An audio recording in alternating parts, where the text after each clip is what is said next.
السلام علیکم ورحمۃ اللہ وبرکاتہ نحمدہ ونصلی علی رسولہ الکریم وعلی آلہ واصحابہ اجمعین اما بعد فاعوذ باللہ من الشیطان الرجیم بسم اللہ الرحمن الرحیم شہر رمضان الذی انزل فیہ القرآن صدق اللہ العظیم۔ جیسا کہ آپ سبھی حضرات کو یہ معلوم ہے کہ میں رمضان المبارک کے مسائل سے آپ سے گفتگو کر رہا تھا، اور رمضان المبارک رخصت ہو رہا ہے۔ آج 29واں روزہ ہے۔ اللہ سبحانہ و تعالیٰ سے یہ دعا ہے، اے اللہ اس رمضان المبارک کے مہینے میں پوری امت مسلمہ سے، مردوں سے عورتوں سے جو بھی غلطی کوتاہی ہو گئی ہو اسے معاف فرما۔ بے شک ہم قبولیہ گناہ گار ہیں کہ ہم نے اس مہینے کی قدر نہیں کی، ان راتوں کی، ان دنوں کی قدر ہم نہیں کر سکے۔ نہ جانے آگے اللہ سبحانہ و تعالیٰ اس مہینے کو دوبارہ ہماری زندگی میں بھیجے نہ بھیجے، کیونکہ جو لوگ ہمارے بیچ میں پچھلے سال تھے وہ اس سال نہیں ہیں، کل نہ جانے ہم کہاں ہوں گے۔ اللہ سبحانہ و تعالیٰ سے دعا کریں، اللہ تعالیٰ اس رمضان المبارک کی برکتیں اور اس کی مغفرت ہم کو عطا فرما دے، آمین اللہم آمین۔ برادران اسلام، اب سمجھنا اور بات کرنی یہ ہے آپ سے کہ اس رمضان المبارک کے مہینے کے جانے کے بعد میری اور آپ کی زندگی، امت مسلمہ کی زندگی کس نوعیت کی ہونی چاہیے، کس طرح کی ہماری زندگی گزرنی چاہیے۔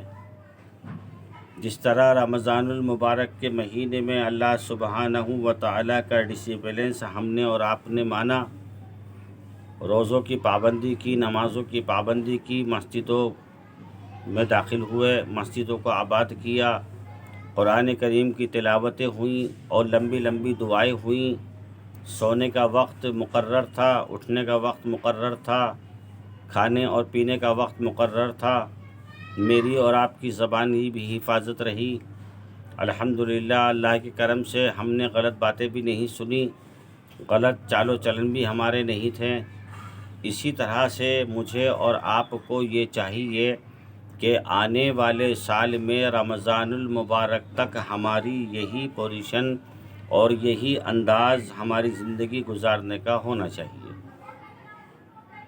3 چیزوں کی فکر کرنی ہے۔ نمبر 1، رمضان المبارک کا مہینہ جس طرح سے اللہ سبحانہ و تعالیٰ نے میری اور آپ کی زندگی میں خیر اور عافیت کے ساتھ گزروایا، اسی طرح سے ہم سبھی کو پورے سال انشاءاللہ رمضان المبارک کی طرح زندگی گزارنی ہے۔ نمبر 2، جس طرح اللہ سبحانہ و تعالیٰ نے میری اور آپ کی زبانوں کی حفاظت فرمائی، اسی طرح سے انشاءاللہ پورے سال رمضان المبارک کے آنے تک ہماری زبانوں کی وہی حفاظت ہونی چاہیے، وہی مسجد آباد ہونی چاہیے، وہی طریقہ و صلاحیت ہمارے اندر رہنی چاہیے۔ نمبر 3، ہمیں اس بات پر غور و فکر کرنی چاہیے کہ رمضان المبارک کے مہینے کے گزرنے کے بعد یا رمضان میں کہ ہمارا اگر وقت آ جائے اللہ سبحانہ و تعالیٰ کے یہاں جانے کا یا ہماری موت کا وقت ہو تو ہمارا خاتمہ بالخیر ہو۔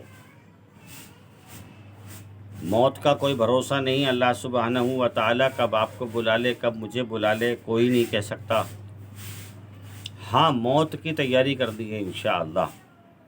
اللہ سبحانہ و تعالیٰ سے ڈریں اور موت کی تیاری میں لگ جائیں۔ موت کی تیاری کیا ہوگی کہ جس وقت ہماری موت آ رہی ہو، جس وقت ہماری روح نکالی جا رہی ہو ہمارے جسم سے، اس وقت ہمارے جسم، ہمارے دل، زبان اور دماغ سے کوئی اچھے عمل ہوں۔ یعنی کہ ہمیں اس بات کی فکر کرنی چاہیے کہ ہماری موت کسی اچھے عمل کے ساتھ آئے، نماز پڑھتے ہوئے آئے، روزہ رکھے ہوئے آئے، زبان کی حفاظت میں آئے، کسی کی خدمت میں آئے، کسی کی ہمدردی میں آئے، اللہ کے ذکر میں آئے، مسجد کے ماحول میں آئے۔ تو انشاءاللہ العظیم اگر ہماری یہ فکر اور ہماری یہ محنت رہے گی، ہمارا یقین ہے، ہمارا ایمان ہے کہ اللہ سبحانہ و تعالی اپنے بندوں پر رحم اور کرم فرمائے گا اور ہمیں اچھی موت عطا فرمائے گا۔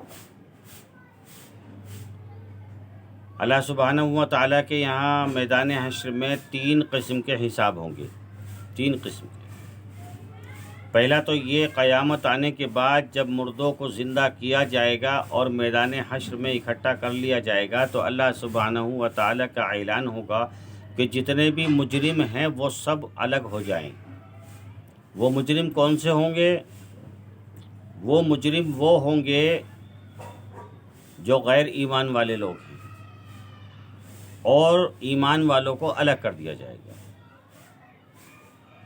ان کے لیے حکم ہوگا انہیں جہنم میں ڈال دیا جائے، اور امت مسلمہ سے کہ پھر 2 مرحلوں میں حساب ہوں گے۔ پہلا مرحلہ یہ ہوگا کہ فرشتوں سے یہ گواہی اللہ سبحانہ و تعالی لیں گے کہ جس وقت تم نے اس بندے کی روح قبض کی تھی، یہ بندہ کس کام میں ملوث تھا۔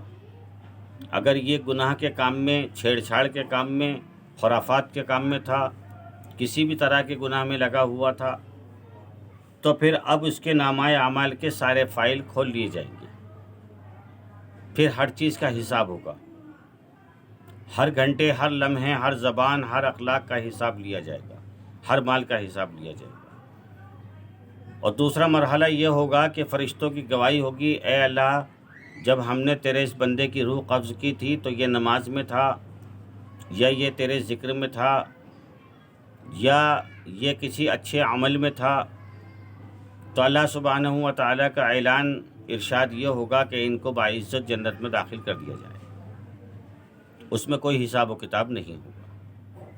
اس لیے مجھے اور آپ کو یہ کوشش کرنی ہے کہ انشاءاللہ آنے والا سال اللہ تعالیٰ ہمارے اوپر اسی طرح سے خیر اور عافیت کے ساتھ گزروا دے۔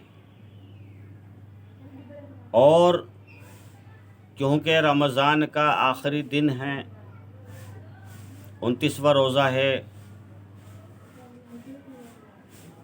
99% چانس ہے کہ آج چاند ہو سکتا ہے مغرب کے بعد، اور اگر نہیں ہوا تو کل پھر ایک دن اور اللہ کی طرف سے ہمیں مل جائے گا اس مبارک مہینے کا۔ بہرحال اگر ہوتا بھی ہے یا نہیں بھی ہوتا ہے تو رمضان المبارک کا مہینہ ختم ہوتے ہی جو عید الفطر کا جو چاند نظر آئے گا، اس کے ساتھ ابلیس ملعون کی رہائی بھی ہوگی، جو تمام شیاطین کا سرگنا ہے، جو تمام شیاطین کا ماسٹر مائنڈ ہے، جو تمام شیاطین کا استاد ہے۔ تو ظاہر سی بات ہے کہ اللہ سبحانہ و تعالیٰ نے جب رمضان ہماری زندگی میں بھیجا تھا تو اس ملعون اس ابلیس کو گرفتار کر لیا تھا، تو اس لیے بڑے حملے امت مسلمہ پر نہیں ہو پائے، لیکن اس کے چھوٹے چھوٹے چمچے چیلے چپاٹے تھے، تو امت مسلمہ سے اللہ نے بڑے بڑے کاموں کو انجام کرا لیا، اور یہ ان کے لیے، ہمارے لیے، آپ کے لیے ایک رحمتوں والا، برکتوں والا مہینہ اللہ سبحانہ و تعالیٰ کی طرف سے انعام تھا ان 11 مہینوں پر، کہ جو 11 مہینے تک ہم سے خرافاتیں ہوئی ہیں، گناہ ہوئے ہیں، اس کی معافی تلافی ہو جائے، اللہ سبحانہ و تعالیٰ ہم سے راضی اور خوش ہو جائے۔ لیکن اب کیونکہ اب یہ بھی رہا ہونے والا ہے، تو ظاہر سی بات ہے جب یہ 1 مہینے کے بعد رہا ہوگا تو لوگوں سے کہے گا کہ میں تھوڑے دن کے لیے کیا چلا گیا کہ تم نے میری سرپرستی کو ٹھکرا دیا، میرے کہنے کو نہیں مانا، تم نے مسجدیں آباد کر دیں، تم نے اللہ کے ڈسپلنس کو مان لیا، اور وہ انہیں سمجھائے گا، پٹائے گا ہمیں، اور ہم سے گناہ کرائے گا۔ تو ہمیں اس کی فطرت کو بھی سمجھنا ہے اور اپنے اخراجاتوں سے بھی نمٹنا ہے، شیاطینی وسوسوں اور حملوں سے بھی نمٹنا ہے۔ تو اس کے لیے یہ وعدہ کریں کہ انشاءاللہ آج ہی اسی وقت سے ہم یہ وعدہ اور عہد کرتے ہیں کہ ہم سب اللہ سے مدد مانگنے والے بنیں گے اور راتوں کو اللہ سے معافی مانگنے والے بنیں گے، اور پوری زندگی انشاءاللہ اللہ کی عبادتوں کے لیے لگا دیں گے، اپنی جان مال وقت انشاءاللہ اللہ کی رضا کے لیے اللہ کے کاموں میں لگائیں گے۔ جیسا کہ میں پہلے بیان میں بھی کہہ چکا ہوں، اللہ سبحانہ و تعالی فرماتا ہے کہ میرے بندو پہلے وہ کرو جو میں چاہتا ہوں، پھر وہ کروں گا جو تم چاہتے ہو۔ ملک کے حالاتوں کو دیکھتے ہوئے یا اس پوری روح زمین کے حالاتوں کو مد نظر رکھتے ہوئے امت مسلمہ کے ساتھ کیا کیا گزر رہی ہے، کن کن حالاتوں سے ہم گزر رہے ہیں، کن کن جگہوں سے ہمارے سفر ہو رہے ہیں، ہماری عزتیں گئیں، آبرو گئی، ہمارے ایمان ڈگمگا گئے، ایسے حملے شیاطین کے اور کفر کے ہمارے اوپر غالب ہوئے، کفر پھیلتا جا رہا ہے، اللہ کا دین سمٹتا جا رہا ہے۔ تو اس کو دیکھتے ہوئے جیسے کہ آپ دیکھ رہے ہیں کہ ناانصافیاں بہت زیادہ ہیں، وجود ختم ہوتا جا رہا ہے، کمزور ہوتا چلا جا رہا ہے۔ اللہ سبحانہ و تعالیٰ میری اور آپ کی حفاظت فرمائیں۔ اس کا محض واحد ایک ہی طریقہ ہے میرے اور آپ کے پاس کہ ہم اللہ کے بندے ہیں۔ ہم جب تک اللہ سے مدد نہیں مانگیں گے، اللہ سے اپنا رابطہ صحیح نہیں کریں گے، اللہ سے رابطہ نہیں جوڑیں گے، اللہ کی رحمتوں میں نہیں آئیں گے، ہم پر بھی اللہ کی مدد نہیں آئے گی۔ اگر میں اور آپ چاہتے ہیں کہ ہماری زندگی اچھی گزرے، عزت کی گزرے، ایمان کے ساتھ گزرے، ایمان کا بول بالا ہو، مذہب اسلام کا بول بالا ہو، اگر میں اور آپ یہ چاہتے ہیں کہ ہماری نسل دیندار ہوں، نیک ہوں، اچھی ہوں، فرما بردار ہوں، تہجد گزار ہوں، نمازی ہوں، پرہیزگار ہوں اور تقوی پر چلنے والی ہوں، جس کو قرآن کریم فرماتا ہے وَالْإِبَاسُ التَّقْوَى ذَلِكَ الْخَيْرُ، تو ہمیں اللہ کے سامنے اپنے آپ کو سرنڈر کرنا ہوگا اور اللہ سے معافی تلافی کر کے اللہ اپنے رب کو راضی کرنا ہوگا۔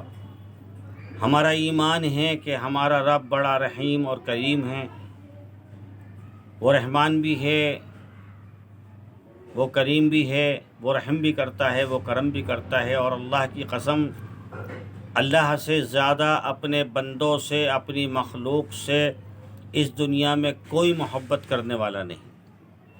اللہ ہم سے بے انتہا محبت کرتا ہے۔